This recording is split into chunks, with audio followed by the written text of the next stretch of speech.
Hi there, it's Nicole here today with a holly oval retro framed Christmas scene. This features a brand new frame die or from one of the more recent releases from Simon Says Stamp. This is the holly oval frame. And I paired it with a stamp set that I believe was released last year, if not the year before. I think it was last year.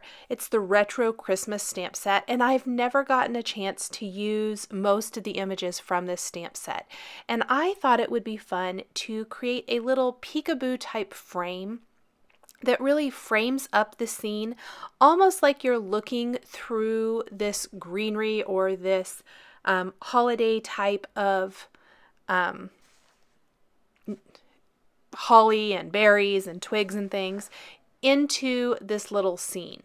So from a 4 1/4 by 5 1/2 inch piece of smooth white cardstock, I have die cut the holly oval frame from this, and it's a pretty detailed type of frame.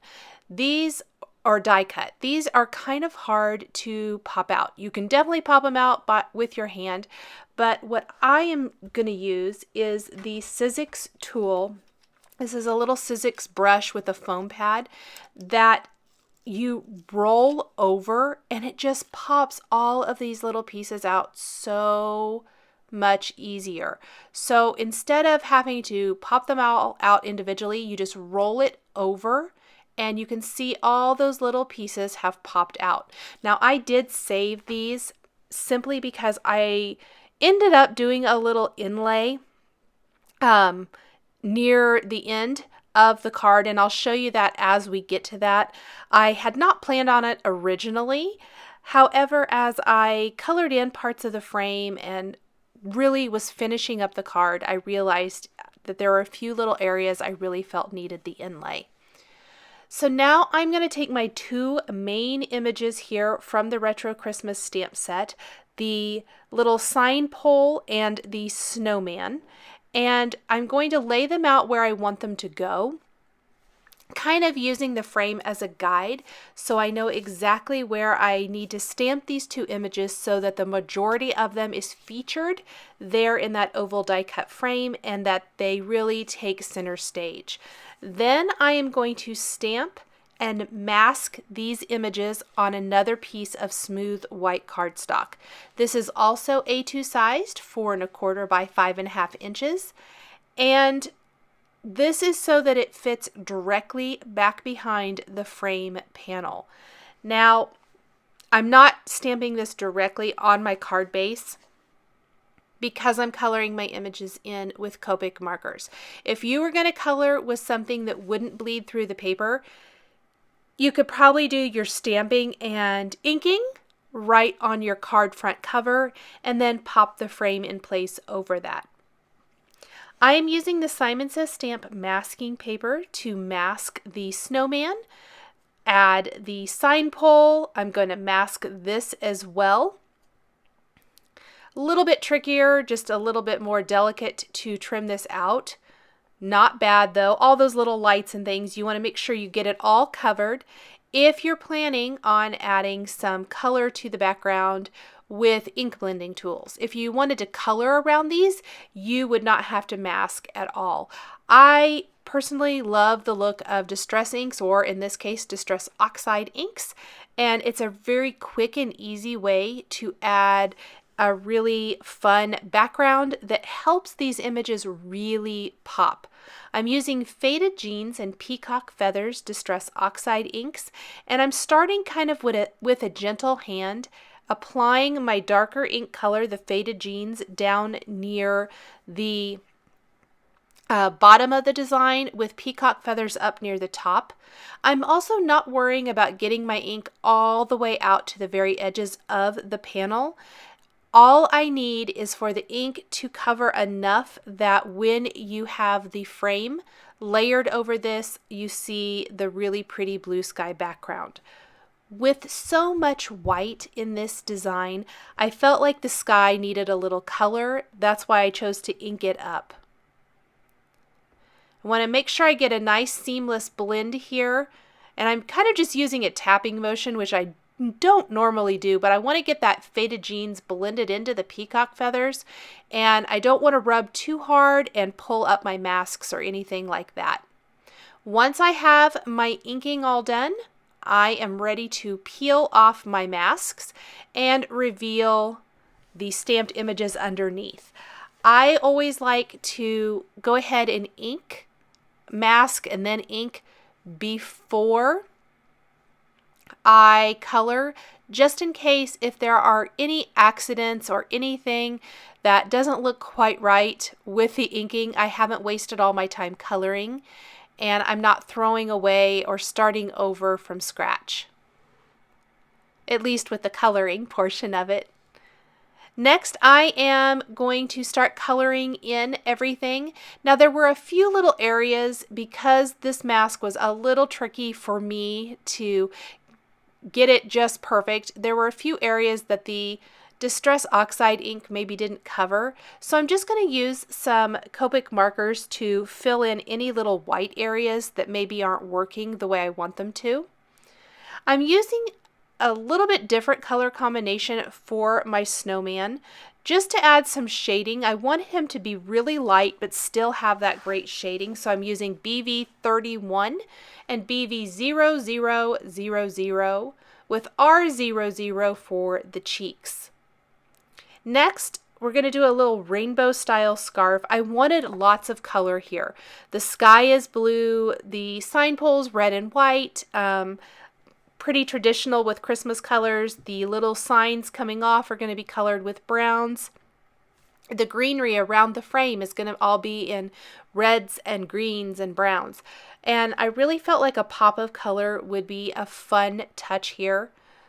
So I'm just going to do like a little rainbow color with the scarf, add in a little pink for variety, and color in all these little areas. This scarf is a perfect opportunity to color and create some fun patterns. I think a black and red scarf would be fun. I think maybe if you wanted to do green and aqua, or pinks and reds and aqua, lots and lots of different ways to color this in. I love being able to customize the accessories like this, especially where the snowman is white. The frame is white. There's a lot of white on this card, so the nice little pops of color are a fun touch. Going to finish coloring in these last few areas of the scarf. We have down here at the bottom, plus we have the other layer of the scarf. I just tried to keep the same color from touching one another so that there's more definition. Once I have my scarf all colored in, I can move on to the rest of the accessory images, the mittens that the snowman is wearing, and the earmuffs and stocking cap. Just so cute. The images in this set are just absolutely adorable. I did go back with my blue-violet colors that I used for the snowman, and at this point I could see that I needed to add a little more shading. If at any time the color's a little too intense, I like to take my colorless blender and kind of gently blend out any of those harsh lines. It helps a lot. The lights wrapped around the sign pole are also going to be colored in the same colors that I have used, or the same combination of colors that I've used for the rainbow scarf. And I'm also going to create little halos of light around each of these with my Y08 marker. This is going to give it just a little bit of the illusion of that they're lit up and shining there. Some cool gray marker in Cool Gray 6 is going to be used to create some shadows around this.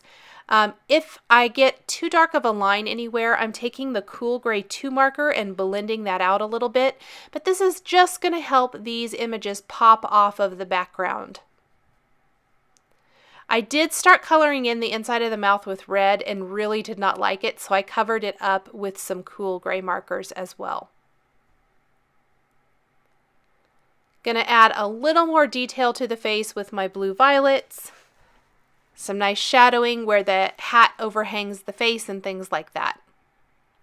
The mittens are going to be colored in green with YG01, 23, and a little YG17 to add even more definition.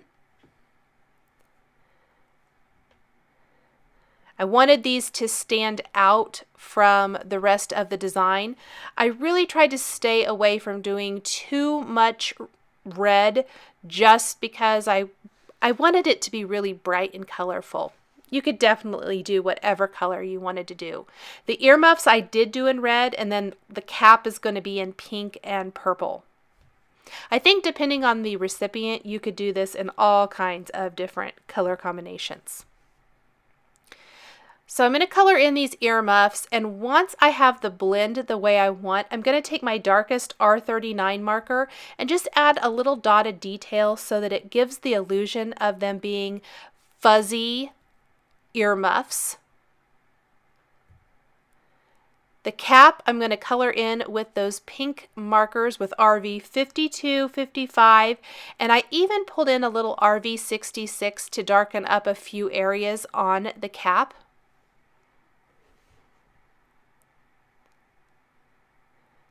The image is really coming to life. However, I really think that the eyes, the nose, the buttons down the front are not as dark as they could be. So like always, I will add some additional definition to these with a black and white pen. There's the purple, same as the earmuffs, the little pom-pom on the top of the hat I'm going to add some dotted detail to, and I'll add additional detail to that here in a little bit with a Stardust glitter pen. Gives some nice texture, really helps with that pom-pom feel of the hat. Get the hat all blended out. The snowman is just about done. I'm going to go back in. I even added more shading again. One of the great things about Copic markers is you can go back in as many times as you need to add that definition and build your color. The signs are both colored with E53, 55, and 47. Just keep blending this out till I get that look. I kept the sides of the sign light with E43, and then really concentrated the darker colors on the actual signs themselves, kind of near the center, and blended out to lighter at the ends. Again, going around with my cool gray markers to add definition to the design and help it pop off the background just a little bit more than what it really just gives it that nice shadow. Now, the snowman is holding a little bell in his hand, so I definitely want to add some color to that. And the snow down near the bottom, I want to add those blue-violet colors to that as well, because it's going to just kind of tie all of the snow elements in. I did grab my black pen and add detail to the eyes, the nose, the buttons. I took my white pen, I'm adding some highlights to different areas. And I accidentally smeared a little bit of that black, but it's not going to show, so I didn't worry about it. A Stardust glitter pen to the earmuffs and the pom-pom on the hat. Also the little highlights on the lights. And then here is YR 31 and 24 for the bell that the snowman is holding. And I'm going to cover this with glossy accents to really help it pop. The bell and the lights all are going to be covered with glossy accents. Add a few more white highlights here and there. Double check to make sure my frame is going to definitely show that off. And I'm going to take some distress markers. You could also use Copic markers. I just decided to use the distress markers here. I'm using gathered twigs for any of the branches, mowed lawn and pine needles for any of the leaves. And my mowed lawn marker is kind of dried out. I really think I probably need a new one, but it worked for this particular design. Any of the little berries are going to be colored with candied apple. So I started with anything that was kind of on the inside of this oval frame. And once I had this all colored and I overlaid this over my background, that is really when I realized that some of those little inlay pieces, especially the berries and leaves, were kind of taking away from the design. I really felt like I needed those little inlay pieces to just make the frame more complete, I guess. And I am glad I kept all of those because it was really easy to just fill those in. They're really little, but I think they make a big impact. And if you use my little technique with the foam adhesive tape, creating the inlay is super, super easy. I grabbed my panel again and I did add highlights back in to the eyes, the nose, and the buttons. And I do want to make sure and add some falling snow to this background and give it plenty of time to dry. So I just set aside my frame for a second. I laid out a little picket fence distress paint on a craft mat, wet it down or watered it down with some water, and then I'm picking it up with a little paintbrush and just adding splatters of white paint all over the background. This kind of helps with that falling snow feel. You want it to go all over everything. I try to be careful around the face. I don't want it really covering up the face a whole lot, but it adds a great falling snow effect. I'm going to set that aside then to completely air dry while I finish working on the frame with my gathered twigs here for my branches. Kind of just filling in that other side now.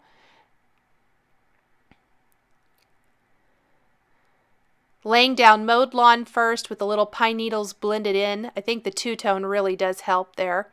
And then the candied apple for the berries. I'm going to flip this over and I'm going to put a border of foam tape all the way around. I already want my frame to be popped up just a little bit anyway. I think the dimension is a great effect for a design like this, but then I'm going to take little pieces of foam tape and fill in. I purposely left some of those little inlay pieces out so you could see, just it kind of takes away from the design, having all those little open pieces. So next I'm going to take pieces of foam tape and fill any of the areas where there's going to be an inlay. This is going to make a little sticky area perfect for attaching all of those little inlay pieces, which here I've done that. I just colored them in and popped them in place. Now I probably should have stamped my greeting before adding the foam tape to the back of this panel. I kind of forgot about it. I was so excited to get this little framed up retro scene done that I forgot I had these greetings. So I'm going to take the Merry Christmas greeting also from the Retro Christmas stamp set and I'm going to round it to kind of follow the line of this holly oval frame. Ink it up with VersaFine black ink and stamp that right along the top edge of the design.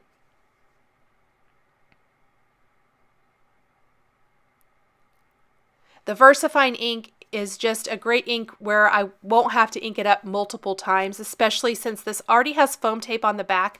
I wanted to use something that I thought would stamp it perfectly the first time. Then I'm going to take the rest of the greeting that reads "To You from Me," also from the Retro Christmas stamp set, and stamp that below the frame. That is looking good. Just a few finishing touches now. I noticed a couple little smudges, so I'm going to take my Tombow Mono Eraser and remove any of those little smudges that I maybe touched something or moved my finger through some ink or something like that. Then I'm going to take glossy accents and cover the lights, the bell, remove my backing paper from the back of my frame, all of those little pieces. And then I'm going to pop this in place right over my background. Press that in place.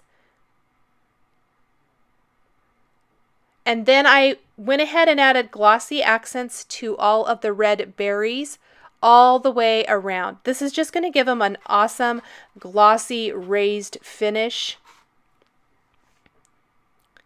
It looks really nice in real life. I'm going to let the glossy accents completely dry then and take a white top fold card base, put a little adhesive down on that card base. I like to use the Glue Glider Permatack adhesive. It's a nice strong adhesive. Pop my framed up retro scene in place, and my card is all finished. Thanks for joining me today for this retro holiday holly oval framed up scene card featuring Simon Says stamps and dies.